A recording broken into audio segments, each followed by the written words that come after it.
bagus lah sebenarnya. Sebab satu, pertama kita boleh mengawal sedia media sosial anak-anak. Bukan soal data. Data ni kalau nak dijual daripada mana platform pun ada, kalau kita pergi dari sudut negatif kan.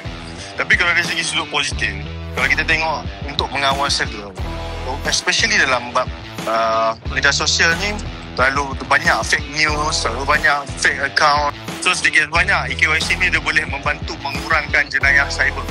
Itu dari sudut pandang yang MK Johor nampak lah. Dan kita sambut baik. Dan kita harap benda ni boleh diteruskan lah. Dan segala kelemahan yang kemudian tu muncul tu kita boleh tangani. Saya yakin kementerian tu boleh tangani segera lah.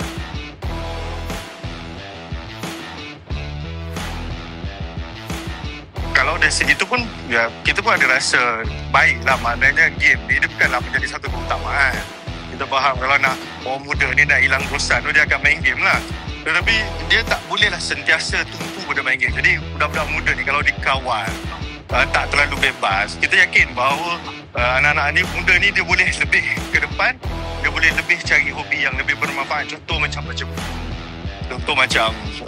apa nama ni, mungkin tengok podcast ke, tengok perkara-perkara yang lebih baik berbanding dengan tumpu kepada game semata-mata.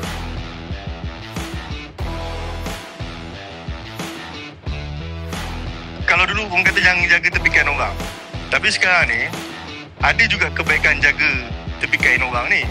Sebab kita boleh pantau dari sudut positifnya, boleh pantau, kita boleh macam contoh anak jiran dia buat hal, and then minggu berapa boleh pantau, boleh tengok, boleh orang kata kawal sedia, dan kita boleh nasihat.